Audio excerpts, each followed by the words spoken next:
SNILEO il y a à peu près 2 ans maintenant. Et on travaille à diffuser et valoriser les arts contemporains d'Afrique, d'Amérique latine, des Caraïbes, mais aussi de leur diaspora. Et donc, on mène beaucoup, on a plusieurs activités qui vont en ce sens, de l'accompagnement des artistes jusqu'à la réalisation d'expositions et de visites guidées en galerie d'art. Et bon, tout ça est un peu impacté par le Covid, mais on essaye de maintenir des activités comme cette conférence qui devait avoir lieu en présentiel et qui va avoir lieu en ligne finalement. Et puis, je vais laisser passer la parole à Anna qui va vous présenter un peu plus en détail le programme de ce soir.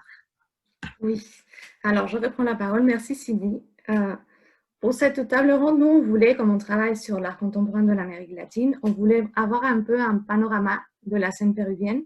Et c'est pour ça qu'on a invité Claire et Mathias, un peu pour présenter les différents acteurs du monde de l'art du Pérou et le marché de l'art, à partir des expériences personnelles que les deux ont eues.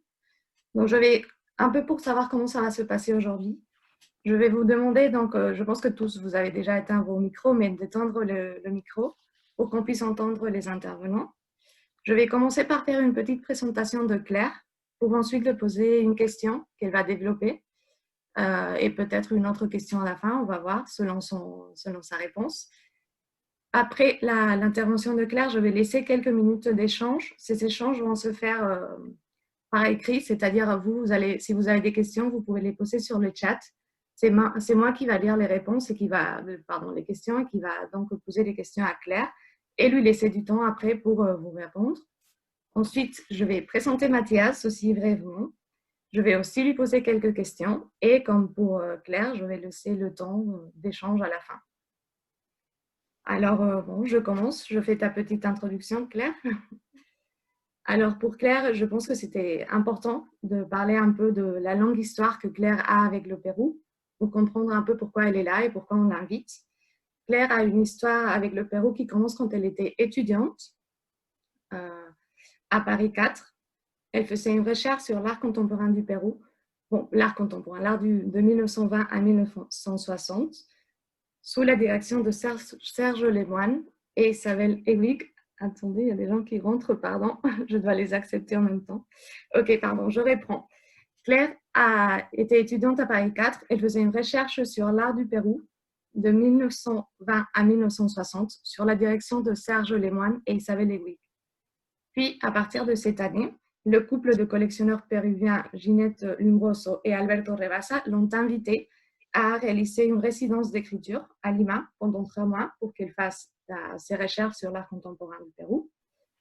Elle, en tant que chercheuse et critique d'art, elle publie ses chroniques péruviennes en ligne sur ArtPress. Elle écrit également sur la scène contemporaine péruvienne pour le quotidien de l'art. Et récemment, elle a publié dans le numéro spécial d'ArtPress consacré à l'Amérique latine, que peut-être certains d'entre vous ont vu passer d'ailleurs. Actuellement, elle est en résidence à la Cité internationale des arts. D'ailleurs, elle nous parle depuis la Cité internationale des arts, je pense. Elle travaille, entre autres, pour développer un collectif de critiques d'art pour Diassi. Je ne sais pas si certains d'entre vous connaissent Diassi, mais c'est une plateforme internationale de critiques d'art libre et indépendante. Alors, bon, après cette brève introduction, je vais te poser la première question, Claire. D'ailleurs, l'image que vous voyez, c'est un peu l'image d'introduction du propos de Claire. Donc, je lance la question et comme ça, je lance la discussion. Claire, je voulais te demander, quelle est la place de l'art contemporain au Pérou? Quels sont les espaces pour voir l'art et les initiatives pour le soutenir? Et un peu connaître les opportunités et contraintes des différents artistes. Merci Anna. Avant de commencer, je voulais déjà remercier Wasina Yeo et Cindy et Anna pour leur invitation et merci Mathias aussi de ta présence. Merci à tous et à toutes que je ne vois pas, c'est un peu déstabilisant, mais voilà. Alors Anna, avant de répondre à ta question directement, en fait, il me semble important de dire que la scène artistique péruvienne est une scène extrêmement dynamique et que malheureusement et injustement encore peu connue en Europe. Néanmoins, elle jouit d'un important rayonnement régional, c'est-à-dire en Amérique latine. Alors que le pays a son pavillon à la Biennale de Venise depuis 2014, à l'Arsenal, elle reste encore quasi inconnue de la France. Elle est beaucoup plus connue de l'Espagne, qui a accueilli le Pérou, comme vous le savez, comme invité d'honneur lors de la dernière édition de Arco à Madrid. À cette occasion, il y a eu de nombreuses expositions d'art contemporain, mais pas seulement, aussi d'art préhispanique, colonial, moderne. Et en effet, la France connaît peu, voire pas la scène péruvienne, et beaucoup d'autres scènes des différents pays d'Amérique latine, en fait.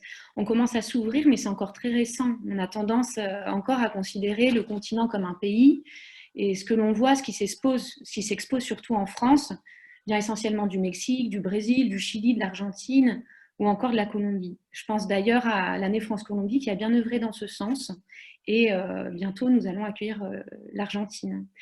Et si l'année du Mexique n'a pas eu lieu, les artistes mexicains, eux, sont assez présents dans les expositions françaises. On a notamment accueilli une exposition au Musée d'Art moderne de la ville de Paris il y a quelques années, en 2015, qui se proposait de présenter au public français la scène mexicaine contemporaine. Ça s'appelait Resisting the Present. Je ne sais pas si vous l'avez vu. Et jusqu'à présent, avec toutes les limites que ce type d'événement peut impliquer, nous n'avons pas eu d'exposition similaire pour le Pérou en France. Tout ça pour dire que le Pérou, comme l'Équateur par exemple, sans parler du Paraguay, de l'Uruguay ou encore du Guatemala, pour n'en citer que quelques-uns, restent des pays que l'on connaît encore très peu en termes d'art. Et finalement, le Pérou, comme ces pays que je viens de citer, serait comme la périphérie de la périphérie, quoi, pour le centre que nous pouvons être ou que certains considèrent être à l'heure où nous parlons d'un monde polycentrique, pour citer Nathalie Heinisch. L'année prochaine, en 2021, le Pérou célèbre le bicentenaire de son indépendance. Donc l'année prochaine, c'est en fait dans 2 semaines, hein, c'est tout bientôt. Et à cette occasion, j'espère que nous pourrons faire de jolies découvertes et accueillir des expos qui nous permettront de découvrir ce qui se fait en ce moment en termes d'art au Pérou. Le Pérou devait être, je ne sais pas ce qu'il en est, le pays invité d'honneur par la Foire Art Paris, mais cela n'est pas confirmé. Voilà, c'était juste pour resituer un petit peu le Pérou de manière un peu plus large au sein de l'Amérique latine et ce qu'on en connaît ou pas et comment en France. Maintenant, pour parler plus précisément des espaces, puisque tu me demandes, tu me poses la question des espaces d'exposition, en fait, de ces espaces, quels sont les espaces au Pérou où on peut voir de l'art. Eh bien, je reprends, je le répète, mais cette scène est véritablement en pleine expansion. Mais elle trouve paradoxalement peu de lieux pour s'exprimer. Et c'est bien là une de ses particularités. En fait, il est important de préciser aussi que le Pérou est un pays très centralisé. Ce que l'on appelle la scène péruvienne, ou ce que l'on en voit, prend surtout place à Lima, sa capitale, où se trouve 1/3 de la population du pays. C'est-à-dire que dans la seule Lima, il y a environ 11 millions d'habitants.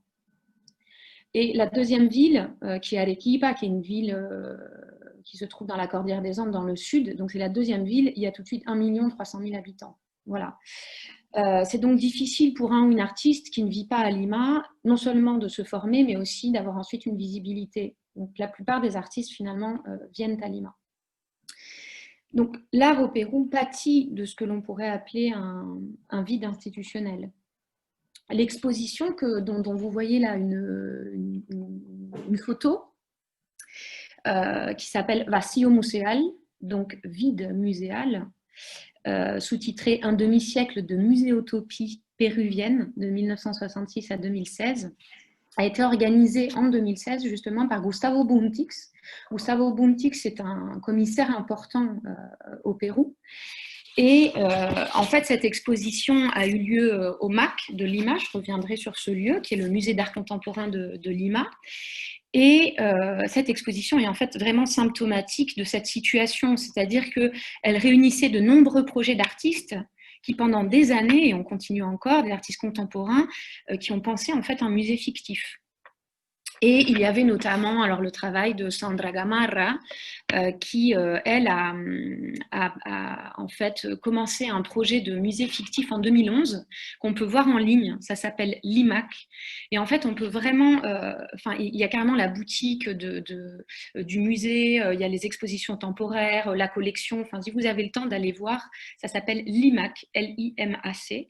Et elle a véritablement, comme ça, depuis 2011, et elle continue de nourrir ce projet, mis en place, comme ça, conçu un musée fictif. Il y a aussi le musée Hawaï de Fernando Brais, ça c'était en 99, ou encore le musée travesti du Pérou proposé par Giuseppe Campuzano. Il y en a vraiment beaucoup et c'est véritablement symptomatique de ce vide en fait, de ce vide muséal. Et ici, l'œuvre que vous voyez en fait là à gauche, là, attendez, peut-être qu'on peut la voir un peu mieux. Ici, en fait, voilà, ça c'est l'original. Et en fait, c'est une photo qui a été retouchée de Emilio Hernández Saavedra. Ça s'appelle El Museo de Arte Borrado, donc le musée d'art effacé. Elle date de 1970. Et en fait, donc c'est une photo qui est intervenue comme ça et qui vient de nouveau, elle est très très connue hein, dans le milieu de l'art péruvien et elle représente finalement ce vide en lieu et place du seul musée de Lima à cette époque. Le même Gustavo Buntic, c'est-à-dire le commissaire qui a organisé cette exposition, a fondé un musée lui aussi, qui est un musée ambulant. En fait, il appelle le Micromuseo al fondo hay sitio. En fait, c'est micro au sens de petit, mais aussi au sens de le micro au Pérou, les micros, c'est des minibus qui servent de navette en fait dans la ville. Et ils s'arrêtent partout, l'on demande. Et en fait, on y fait entrer un nombre surprenant de passagers en bravant toujours les limites de son espace. Et en effet, il y a toujours d'espace. Et c'est pour ça qu'on dit, quand on rentre, on entend toujours al fondo hay sitios. C'est ce qu'on nous dit toujours, c'est qu'au fond, il y a de la place. Et donc, voilà le projet de Gustavo Buntic, Micromuseo al fondo al sitio, ce musée ambulant.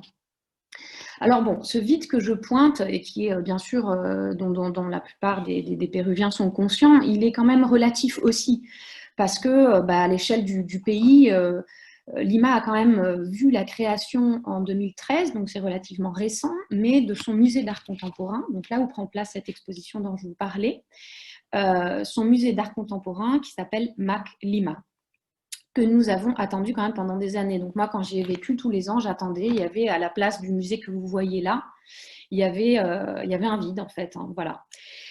C'était vraiment en attendant Godot. Et ce musée se trouve à Barranco. Barranco, c'est un quartier qui se trouve, c'est un quartier surtout d'artistes, intellectuels, qui est à 2 pas de l'océan Pacifique.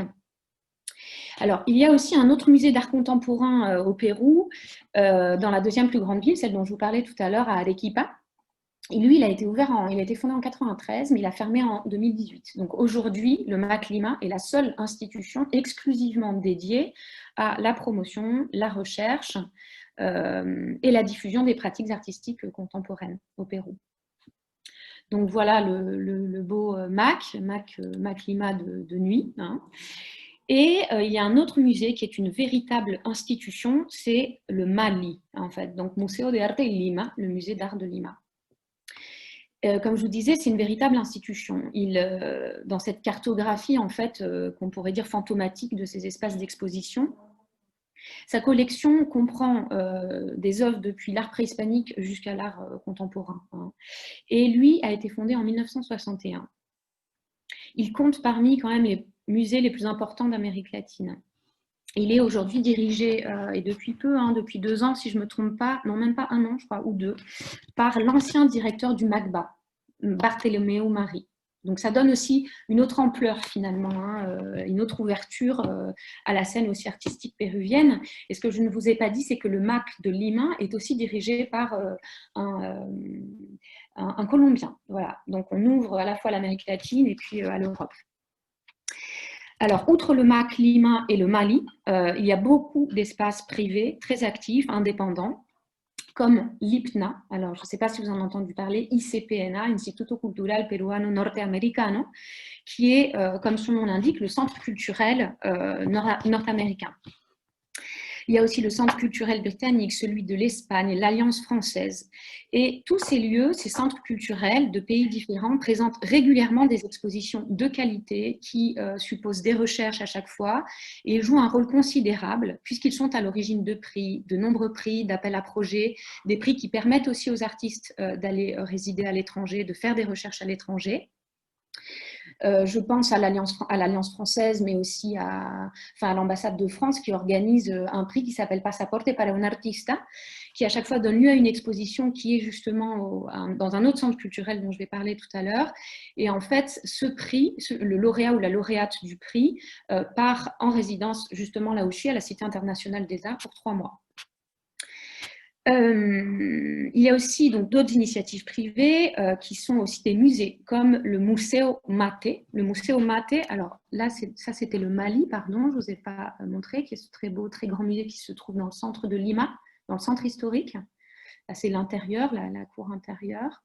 Et ça, c'est le Mate.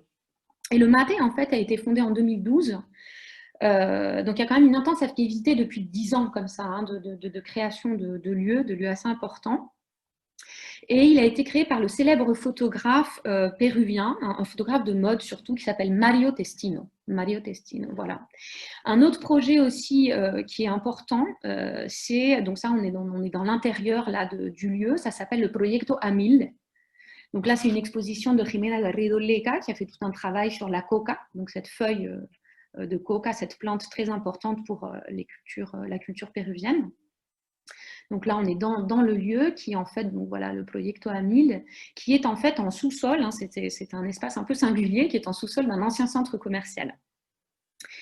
Voilà, et en fait, le Proyecto Amil vient de fermer ses portes, je ne sais pas s'il va rouvrir ou pas, mais il avait ouvert en 2010 et il se présente véritablement comme une plateforme pour l'art contemporain qui constitue un pont entre la scène artistique locale et internationale.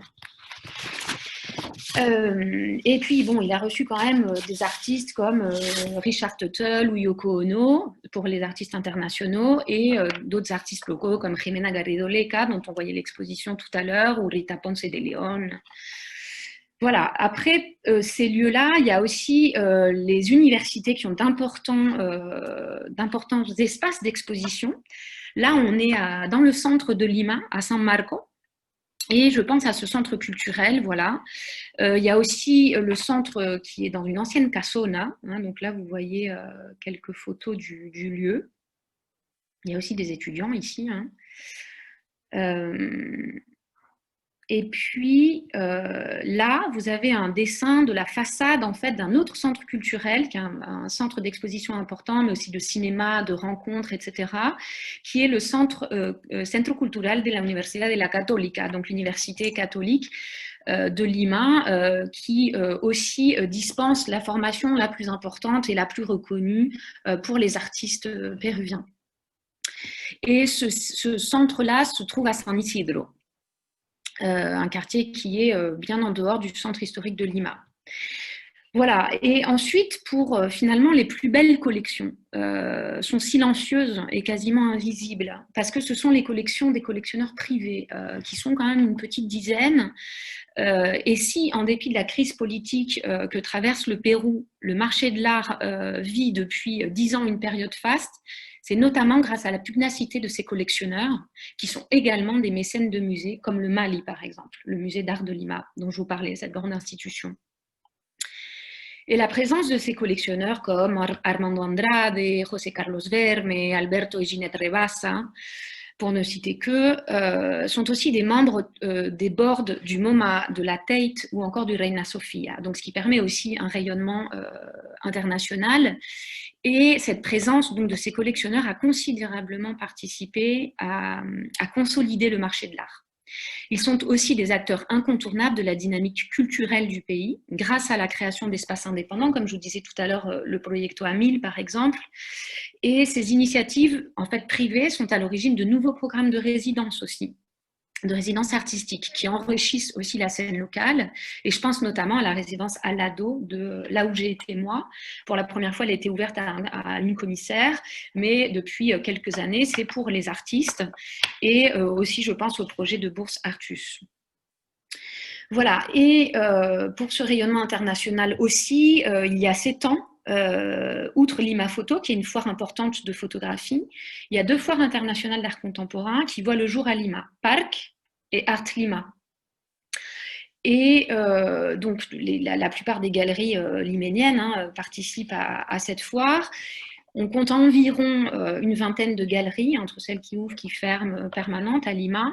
Et celles qui se partagent, vraiment les artistes qui ont une renommée internationale, sont la galerie Revolver, comme un revolver. Alors d'abord, et la galerie, je vais commencer par celle qu'on voit ici, qui se trouve à Barranco, ce quartier dont je vous parlais, qui est un quartier vraiment artistique de Lima, qui borde le Pacifique. Donc ça, c'est la galerie 80 mètres carrés, Livia Benavides. Livia Benavides, c'est donc la propriétaire. Donc là, c'est la façade. Voilà, à l'intérieur, c'est une ancienne casona extrêmement belle avec de très beaux espaces.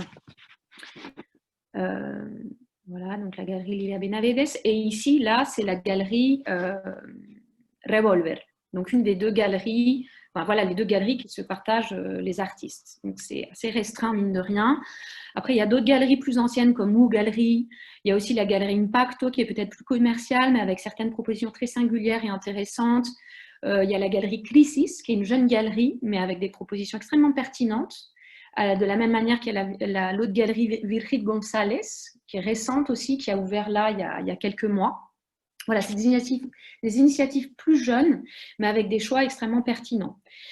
D'autres galeries, Forum, Enlace, El Paseo, bref, et l'incontournable, mais qui, à ma grande surprise, a fermé quand je suis arrivée, qui était la galerie Lucia de la Puente. Il y a des espaces indépendants, donc là c'est Revolver, hein. Il y a d'autres espaces indépendants d'artistes justement, comme je pense à Mama Espacio, qui est en fait c'est un artiste qui a ouvert dans le garage de sa grand-mère un espace d'exposition libre, indépendant.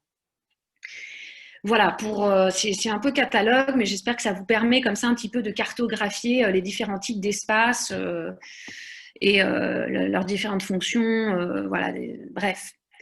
L'espace, en fait, dans tout ça, l'espace qui reste vraiment à habiter, à mes yeux, c'est vraiment celui de la critique d'art. Parce que souvent, les expositions, elles apparaissent aussi vite qu'elles disparaissent, en fait. Il y a peu d'écrits, peu de retours, peu d'espace de débat. Et oui, il y a quelques éditions pour les expositions, quelques catalogues, mais ils ne sont pas systématiques. Ces publications ne sont pas systématiques. Et les revues d'art contemporain sont peu nombreuses. Il y a Ensible, c'est cette revue-là que j'ai ici. Peut-être que je peux revenir, je ne sais pas si vous me voyez en grand ou pas. C'est cette revue-là, bon, vous la voyez à l'envers, qui est assez fine. Et en fait, depuis sa création, si vous voulez, il y a eu ça. Donc, c'est pas énorme. Ensible, en fait, c'est un terme de littérature de science-fiction pour décrire un dispositif de communication plus rapide que la lumière. Et ce qui est très étonnant pour cette revue, comme vous pouvez le voir là, c'est qu'en fait, elle n'a pas d'image, quoi. Elle n'a pas de... Ou très peu. En fait, c'est surtout du texte. Donc, il y a comme ça, comme un lien qui est coupé entre l'image, enfin l'œuvre visuelle et le texte et la pensée critique. Il y a une autre revue aussi qui... alors, attendez, je vais essayer de vous la trouver. Alors, comment je fais pour le lire ? Qui s'appelle Cubo Abierto, ça veut dire cube ouvert. Et en fait, ça, c'est la revue du Maclima. Alors, est-ce que vous voyez là? Oui. Ouais. Oui. Tac, tac, j'ai peut-être le... Voilà, donc ça, c'est la revue avec une... Mince, j'arrive pas à... Bon, j'espère que je ne vais pas trop vite. Bon, celle-là, si, elle est richement illustrée. Mais voilà, c'est le 3e numéro de la revue qui vient de sortir et avec un prix graphique un peu particulier, comme vous pouvez le voir. Mais il y a surtout des textes d'exposition aussi présentés au Maclima, c'est peut-être moins critique. Voilà. Si vous voulez, vous pouvez voir cette revue, elle est en ligne, on peut la télécharger en fait sur le site. Ça, c'est une grande particularité aussi à Lima, au Pérou, c'est que la plupart des publications sont en ligne en fait. Il y a aussi, donc pour continuer sur cet espace dédié à la critique d'art, il y a aussi la revue COSAS, donc qui est une revue culturelle, enfin au sens large. Et dans cette revue, il y a une colonne qui est tenue depuis des années par un critique qui s'appelle Luis Lama. Et puis, il y a aussi dans El Comercio, ce quotidien, ce journal quotidien important à Lima, qui lui réserve quelques espaces dans son supplément culturel qui s'appelle Luces. Mais voilà, si la première revue dont je vous parle relève plus, enfin, le premier espace de critique relève plus de l'opinion, la deuxième vient plus informer. Donc on n'est pas encore dans la critique, quoi. Outre ces espaces-là physiques, il y a énormément, c'est relativisé, mais il y a quand même pas mal d'espaces dédiés aussi. Il y a des blogs, voilà, qui sont en ligne en fait, de critique d'art. Mais comme dirait Jorge Villacorta, qui est un historien de l'art, enfin commissaire d'expo, critique très important au Pérou, qui a été d'ailleurs mon mentor quand je suis arrivée, quand j'ai fait ma recherche là-bas et qui est encore extrêmement actif. Il dit une chose, il dit la constancia en Pérou es su dejadez. Ça veut dire la constance au Pérou, en fait, c'est le fait de, comment traduire ça, le fait de ne pas être constant finalement, de laisser les choses, d'arrêter les choses. Et il rajoute, el arte actual peruano es un arte sin testigo, c'est-à-dire que l'art actuel péruvien est un art sans témoin. Donc il y a un petit peu ces deux limites-là, en fait, qui sont voilà, pas évidentes. Ensuite, il y a quand même quelque chose d'important à signaler, c'est qu'en 2010, on voit apparaître, enfin, c'est la fondation, la naissance du ministère de la Culture. Il n'y en avait pas avant, c'est-à-dire qu'au Pérou, on n'avait pas de ministère de la Culture. Et ce ministère de la Culture, quand même, met en place tout doucement des programmes de soutien, de bourses pour des projets artistiques. Et du coup, voilà, c'est quand même un appui important. Évidemment, ce n'est pas l'essentiel, parce qu'il n'y a pas non plus un budget énorme qui est dédié à la culture, mais c'est déjà ça. Voilà, on commence. Voilà, pour essayer de répondre à cette question des espaces, c'est une tâche peut-être un peu ingrate comme ça de faire un catalogue, mais j'espère que ça a pu vous permettre un peu de contextualiser avec cette cartographie des espaces d'exposition où on peut voir l'art à Lima. Oui, merci Claire. Je pense que ça permet d'avoir des premières pistes, au moins pour les gens qui ne connaissent pas nécessairement. Merci, c'était très clair. Je vais quand même essayer de te poser la deuxième question, même si tu dois répondre très rapidement, parce qu'on n'a pas beaucoup de temps. La deuxième question, c'était justement, tu parles de comment le Pérou est un pays très central, tout se passe à Lima. Donc, je me demande est-ce qu'il y a plusieurs scènes artistiques? Est-ce qu'on peut parler au Pérou de plusieurs scènes artistiques? Oui, c'est vrai que j'ai dit à un moment donné que finalement la scène artistique elle se passe à Lima, mais en fait c'est celle dont on parle le plus. Et c'est vrai que du coup, vu qu'il y a une concentration aussi de population, une concentration de lieux, de formation, etc., bien sûr, mais en fait évidemment il y a d'autres endroits où il se passe des choses et bien heureusement, c'est juste qu'on en parle moins et qu'il y a moins d'espace pour le voir. Mais par exemple en Amazonie, il y a un nombre important d'artistes en fait, aujourd'hui, l'Amazonie, alors c'est grand, l'Amazonie, c'est 61% du territoire, donc quasiment les 2 tiers, en fait, d'ailleurs les 2 tiers, 63, quasiment les 2 tiers du territoire du pays. Donc c'est quand même pas à négliger. On a tendance à toujours imaginer le pays comme un pays andin. Alors certes, il y a la cordillère des Andes qui le traverse, mais 61% est occupé par son territoire amazonien et le territoire est habité, et notamment aussi par des artistes. Et il y a comme ça depuis quelques années, mais grâce à la faveur quand même d'acteurs importants comme Christian Bendayan, par exemple, et aussi Gredna Landoltz, qui valorisent et diffusent l'art de cette région dans leur pays et à l'étranger. Mais quand on dit diffuse, c'est-à-dire que non seulement sur place aussi, c'est-à-dire que là où ils sont, ils le diffusent, il y a des festivals d'art, ils essaient en tout cas de développer ça depuis quelques années. Et on commence aujourd'hui à en parler à Lima, il y a même des artistes qui sont intéressés par ce qui s'y fait, grâce à ces gens-là. Et du coup, on commence à avoir vraiment de vrais échanges en fait, entre ces différents milieux, ces différentes... finalement, ces différents lieux culturels, parce qu'en fait, au Pérou, grandir à Lima, c'est pas grandir en Amazonie, en fait. Je dirais que c'est le même pays, mais c'est presque des cultures qui sont différentes. Donc aussi, avec un rapport différent à l'art, même des conceptions de vie, des cosmogonies différentes. Enfin, je veux dire, il y a une pluralité au sein même de l'Amazonie. Parler d'Amazonie, c'est de l'Amazonie péruvienne déjà, il y a une pluralité de cultures. Mais voilà, avec des artistes qui ont finalement une tradition culturelle, artistique extrêmement différente, extrêmement différente. Et puis après, donc, je ne sais pas si on peut parler de différentes scènes. En revanche, ce dont on peut parler, c'est d'une diversité considérable, en fait, véritablement, avec des artistes qui aujourd'hui, on a tendance, et ça je le vois au Pérou, c'est très fort, à abolir véritablement les frontières entre ce que l'on a appelé jadis l'art populaire, l'art indigène, quoi encore, l'artisanat. Donc aujourd'hui, les artistes comme ça se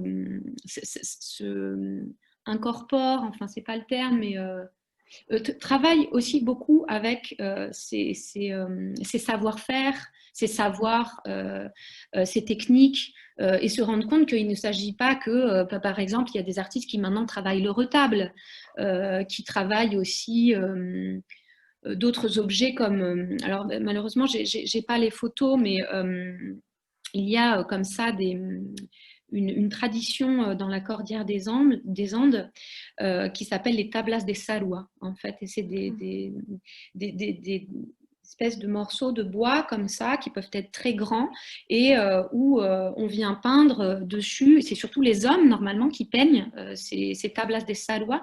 Et ces tablas, on vient, quand on fonde une maison, on vient le mettre comme ça dans la charpente, le cacher. Et il montre un peu l'histoire de la maison, du village, des gens qui ont participé, etc.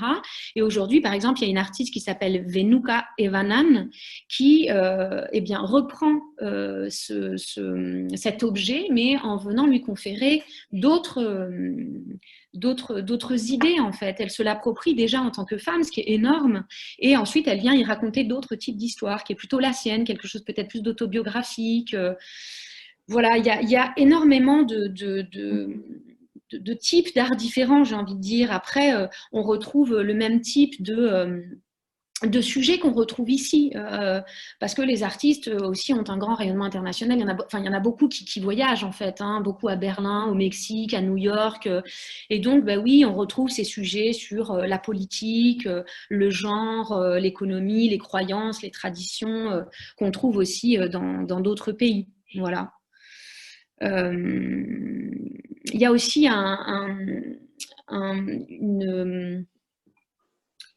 une tradition très forte, mais qui est renouvelée, mais d'une autre manière, qui a été initiée par Cislo, Fernando de Cislo, qui est un artiste important de la modernité, hein, qui était comme ça dans les années 50, vraiment une figure clé de l'histoire de l'art.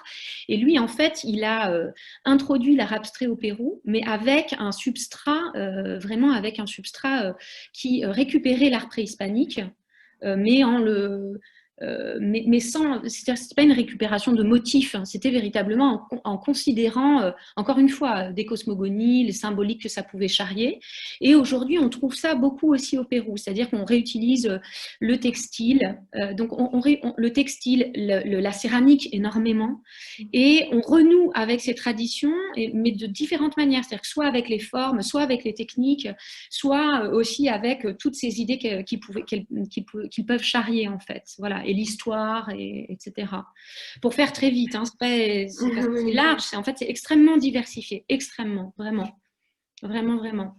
Ce serait intéressant pour un autre moment de prendre son temps et de regarder les différents artistes et leur production. Et je m'excuse de ne pas avoir de photos de ça, mais j'ai une mémoire assez limitée dans mon ordinateur. Merci. Oui, oui, mais je sais qu'on n'a pas énormément de temps non plus, donc c'était plutôt bien. Et après, peut-être on pourrait donner les noms à la fin si jamais les gens sont intéressés pour qu'ils puissent chercher les œuvres. Il y en a plein et bien sûr volontiers. Après, je vous invite aussi à voir là, ça c'est l'article que j'ai intitulé Promesses péruviennes sur la scène péruvienne aujourd'hui. Voilà, là il y a beaucoup de noms hein, dans le Art Press, voilà, dans le Art Press, hors-série Art Press de l'Amérique latine. Il y a aussi, je vous invite à lire les chroniques dont tu parlais, elles sont en ligne hein, sur les chroniques péruviennes. On peut aussi découvrir certains artistes Shipibo dont je vous parlais. Il y a un article aussi dans Le Quotidien de l'Art qui est assez bref, mais qui peut aussi, qui est aussi où il y a quelques noms comme ça dont je n'ai pas parlé. Il y a, comme je vous disais, c'est une scène extrêmement riche et dynamique, donc en fait, difficile comme ça de la réduire à un champ. Voilà. Ok. Merci en tout cas. Je laisse les gens poser des questions, peut-être 2 ou 3 minutes pour voir s'il y a des gens qui souhaitent poser des questions. Je vais peut-être arrêter mon partage d'écran. Oui, ça serait bien, comme ça ils te voient quand tu réponds. Donc, est-ce qu'il y a des questions? N'hésitez pas.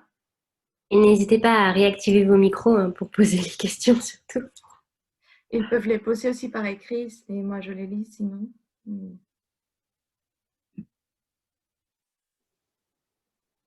Après, sinon, on peut passer à la présentation de Mathias. Ah, il y a des questions.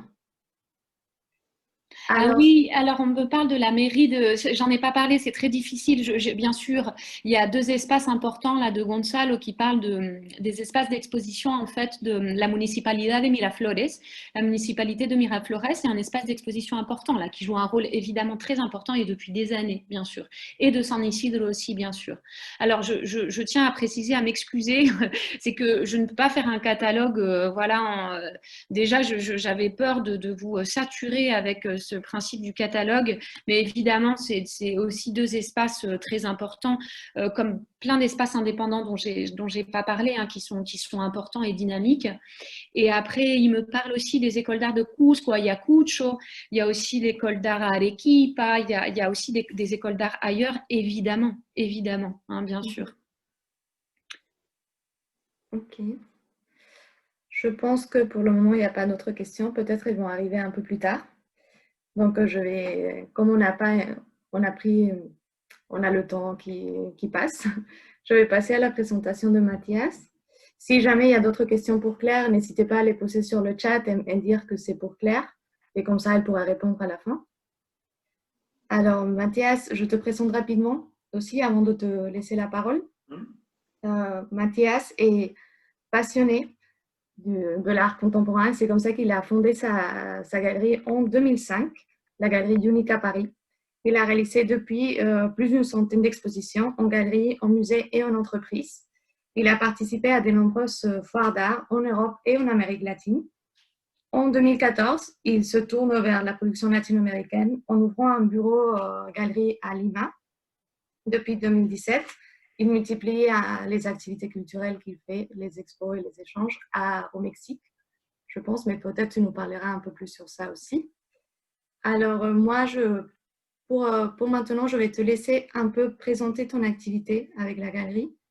Et puis ensuite, je vais te poser deux questions.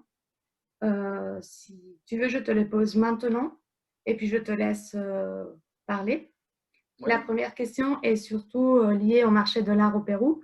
Claire nous a déjà donné quelques pistes, mais moi, je voulais savoir un peu comment il fonctionne, quels sont les différents acteurs. Et la deuxième question, toujours liée à la galerie, à ta galerie, c'était dans quel marché latino-américain Unique se déploie. D'accord. Je te laisse. Merci Anna de me donner la parole. Et puis avant toute chose, merci à l'agence Wassani et à Léo de cette invitation.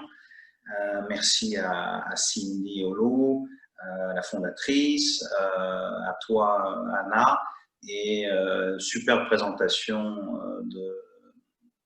de Claire. Vraiment, j'ai beaucoup apprécié. Donc, ce que je vais faire, c'est que je vais présenter très brièvement la galerie. Donc, la galerie Unique, je l'ai créée en 2005 à Paris, dans le néologisme unique. Donc, il y a le you, l'individu. L'unique, donc, c'est l'unicité de l'art comme l'essentialité de toute création artistique. Et c'est véritablement l'association de ces deux concepts qui génère ce rapport unique à l'art que la galerie met en avant.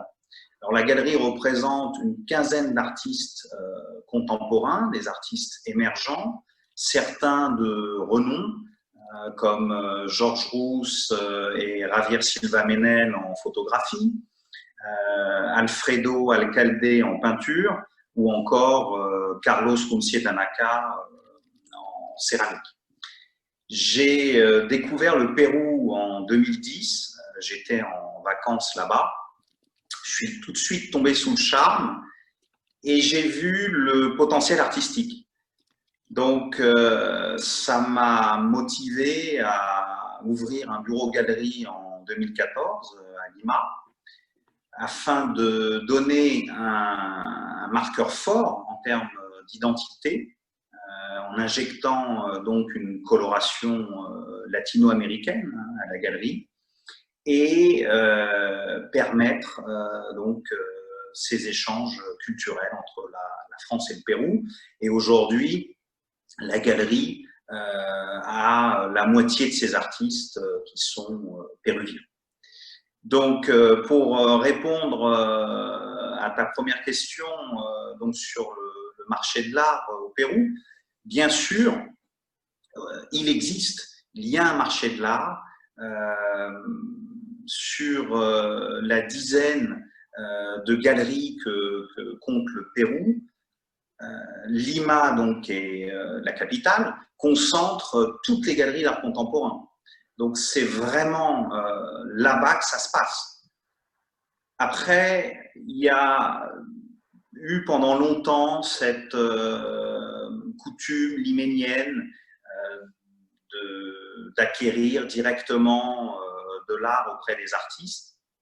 Et ça a malheureusement perturbé à la fois le marché et affecté les quelques galeries établies. Il y a quelques années, en complément de cette activité commerciale donc, dans les galeries, des foires se sont créées. Lima Photo en 2009 et en 2013, Parc et Art Lima. Et si vous voulez, cette création donc des foires d'art qui ont apporté une dynamique, une internationalisation, ont augmenté, ont drainé des nouveaux artistes, des nouveaux publics, de nouveaux collectionneurs, tout en manifestant très clairement la volonté de défendre et de se réapproprier l'art national. Et ça, c'est d'ailleurs quelque chose qu'on retrouve dans tous les pays émergents. Sur maintenant la deuxième question. Avant que tu commences, oui. Si ça ne te dérange pas, oui.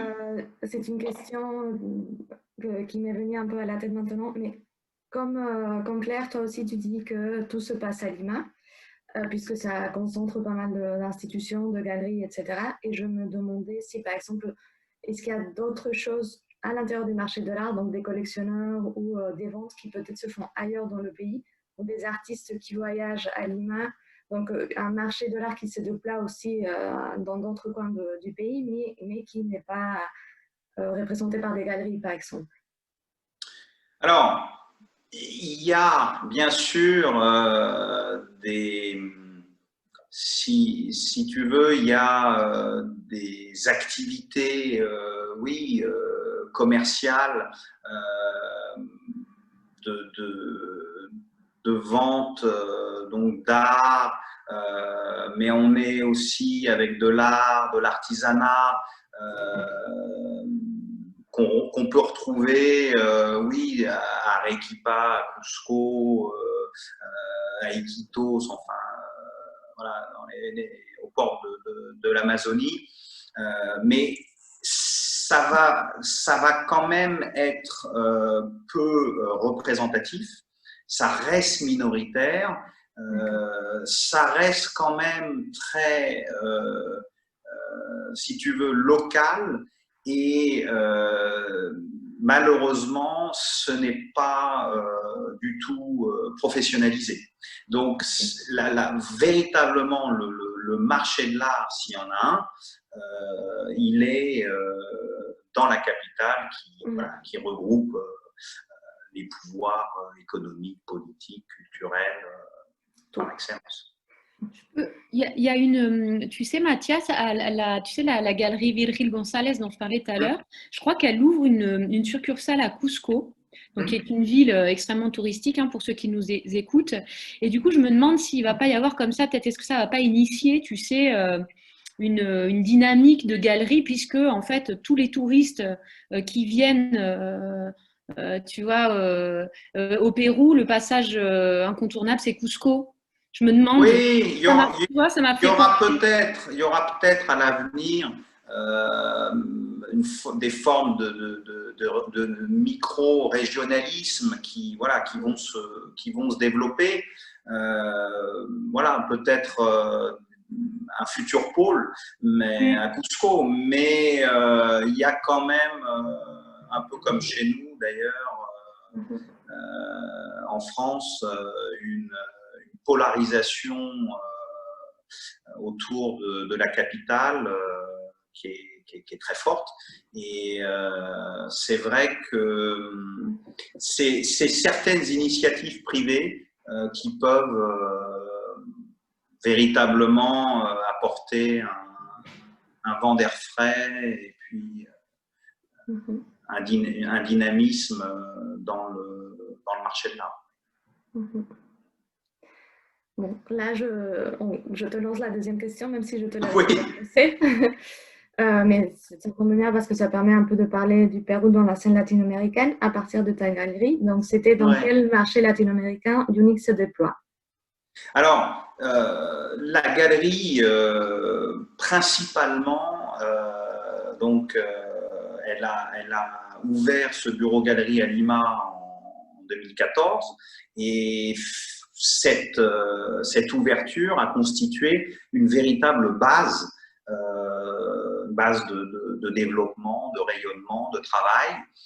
On participe régulièrement aux grandes foires locales, Parc, Arlima, Lima Photo.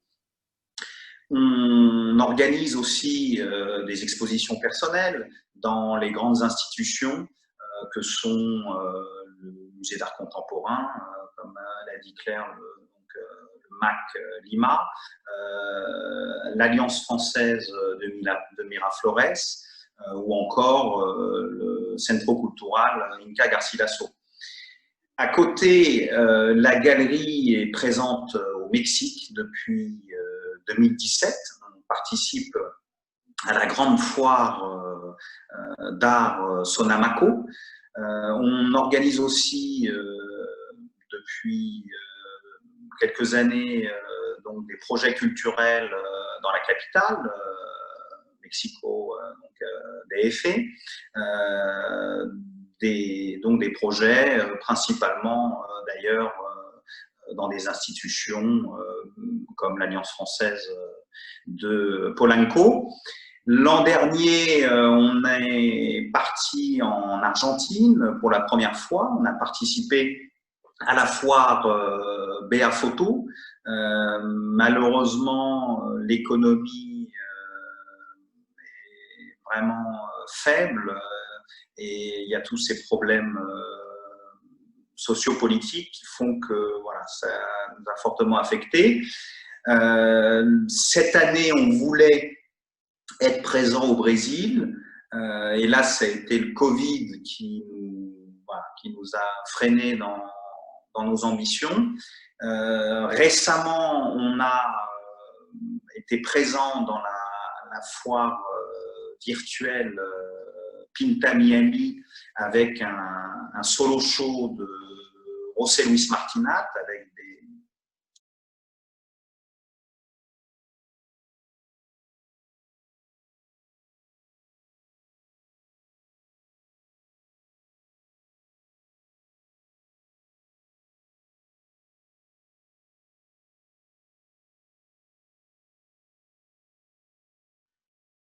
On l'a perdu, non? Oh, c'est dommage. J'entends plus. Je pense qu'on a perdu. Oui, on l'a perdu. Il doit revenir. Il faut le lui dire par. Ah, il va se reconnecter certainement. Oui. Peut-être en attendant, pour ceux qui ne savent pas, Pinta, c'est une foire d'art contemporain spécialisée en art d'Amérique latine, en fait, qui est née à New York il y a plus d'une dizaine d'années et qui continue à Miami, voilà. Qui a été fondée par le même fondateur qui a créé la foire Parc à Lima.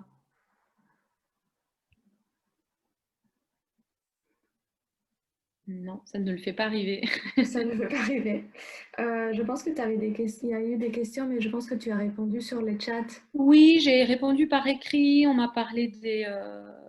parce qu'on me dit, là, Roberto Ruiz me dit que le Museo Mate a fermé, celui du photographe célèbre dont je vous parlais. Il a fermé à cause du Covid et il me demandait si la crise politique actuelle au Pérou, il n'y a pas un risque de déstabiliser la scène fragile de l'art contemporain péruvien. Et je lui dis que oui, et que aussi, ce dont je n'ai pas parlé tout à l'heure, hein, c'est que aussi la crise sanitaire du Covid n'aide absolument pas. Enfin, voilà, c'est compliqué. Là, il y a aussi la galerie Revolver dont je vous ai parlé, qui est une des 2 galeries les plus importantes, qui a fermé, garde un pied, mais on ne sait pas comment, je ne sais pas où est-ce qu'il va rouvrir. Il est toujours à Lima, mais il n'a pas d'espace physique. Et il a un espace physique à Buenos Aires. Donc voilà, il y a eu en fait un gros dynamisme, gros renouveau ces 10 dernières années, mais là, il y a comme ça... Oui. Ah, voilà. Allô, pardon, tu as coupé. Allô? Oui, je suis de retour. Oui, Excusez-moi. C'est la magie d'Internet. Oui. Oui, donc j'en étais avec les États-Unis. Ça a été super cette expérience américaine. Je parlais évidemment de ce réseau d'art latino-américain qui est une vraie dynamique aux États-Unis avec ce triangle Miami, New York, Los Angeles. C'est d'ailleurs aux États-Unis qu'il y a eu, si vous voulez, les changements majeurs dans l'art latino-américain de ces dernières années. À Miami, avec la création en 2013 du Pérez Art Museum, la fondation Cisneral, Fontanal Cisneros en 2002, et puis à New York, en 2016, l'Institut d'études d'Amérique latine donc, qui est créé au MoMA, et plus récemment, la foire Paris Photo qui a ouvert donc, une édition en 2020 à New York. Ok, d'accord. Merci. Merci pour... C'est moi. Oui. Merci d'être revenu pour finir la réponse. Oui. Je pense que là, je peux laisser encore 5 minutes pour peut-être il y avait des gens aussi qui voulaient te poser des questions, toi, Mathias. Avec plaisir. Oui, Donc, oui. je vais laisser un peu, même si je ne parle pas, aussi pour la connexion, pour que les messages arrivent à temps. Donc, je laisse quelques minutes pour voir s'il y a des questions de la part du public qui nous entend. N'hésitez surtout pas à poser des questions. Ils sont ici pour ça.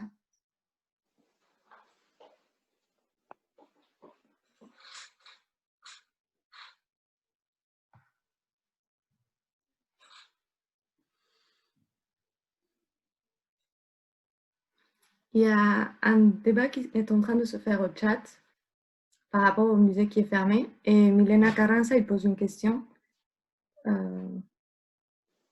sur est-ce qu'il y a des expos proposés des Péruviens pour le 2021 ?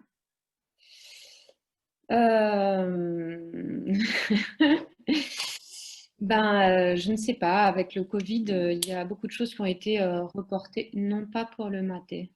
Ok, à Unique. Ok. Donc, c'est pour toi, Mathias. Est-ce qu'il y a des expos proposés pour les Péruviens pour 2021 ? Oui, on a donc une participation à la foire d'Art Paris, donc avec le grand peintre péruvien Alfredo Alcalde. Après, on a en ce moment, là, ce qui m'accompagne, une très belle exposition de photos péruviennes, la jeune génération.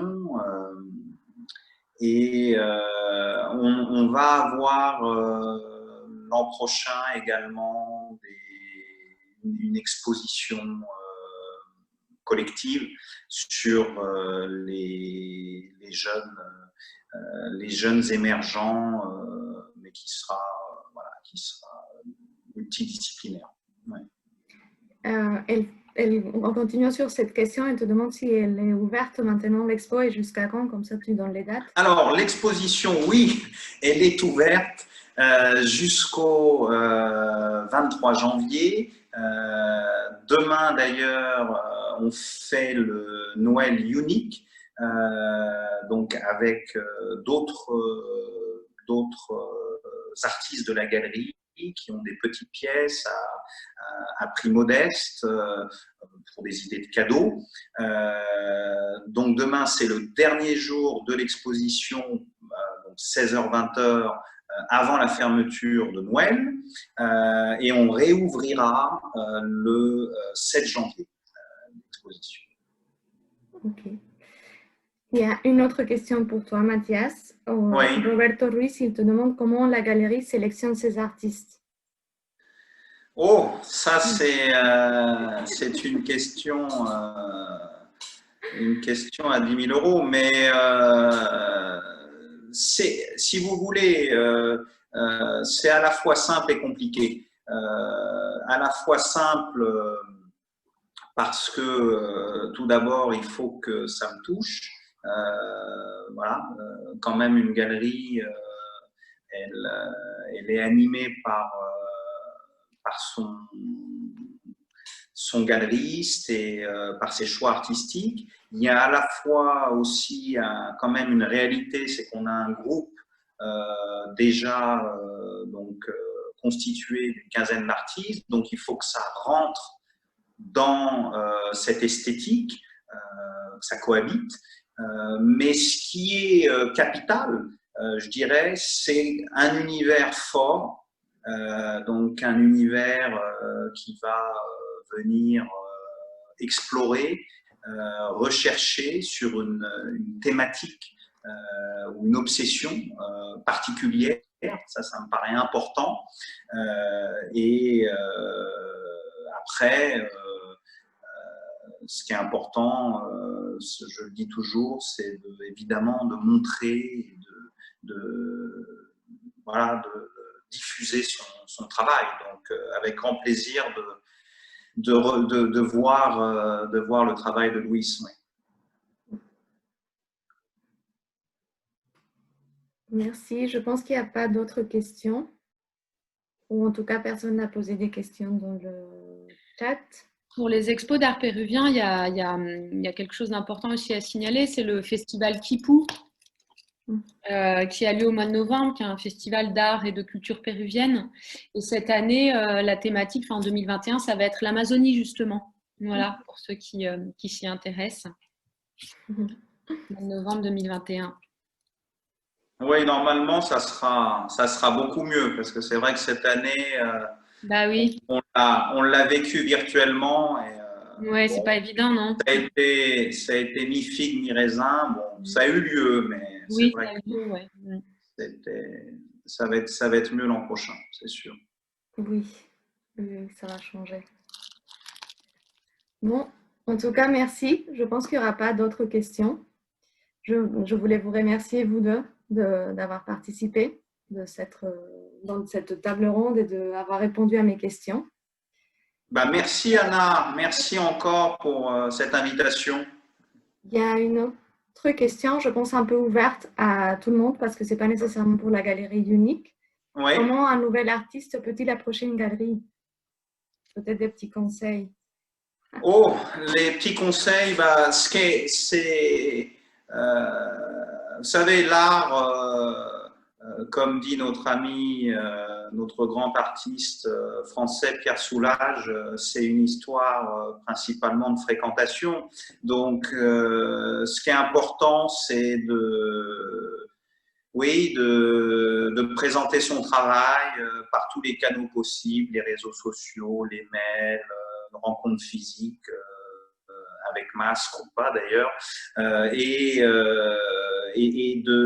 d'insister. Ça me paraît le plus important, parce que l'art quand même à un moment donné, repose sur cette rencontre, mais il faut vouloir et insister pour qu'elle se produise, je pense.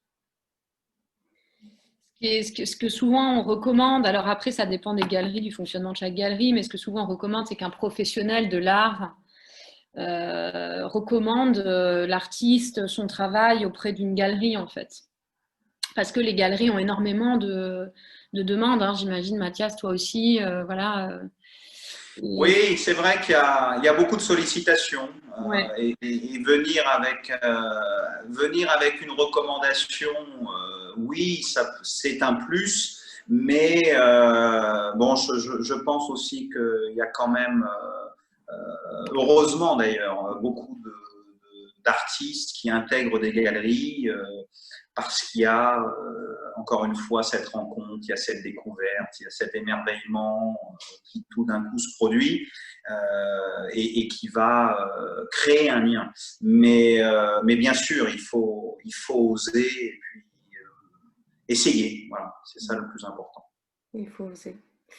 Ok, bon, sur ces derniers conseils et ces dernières paroles, je laisse. On finit, je pense qu'on ne va pas avoir plus de questions et puis on a dépassé un petit peu le temps qu'on avait prévu, donc on finit la table ronde. Donc j'étais en train de vous remercier, mais je le fais à nouveau, donc à Claire et à Mathias, mais aussi à tous ceux qui sont ici avec nous. Et j'espère vous voir une prochaine fois avec une autre table ronde, une autre conférence, une visite, une expo. On verra bien qu'est-ce qui peut se passer l'année prochaine. Merci à tous. Merci à tous et à toutes. Ouais, merci Anna, merci. Oui. Buenas tardes. Merci. Ciao. Ciao, ciao. Ciao.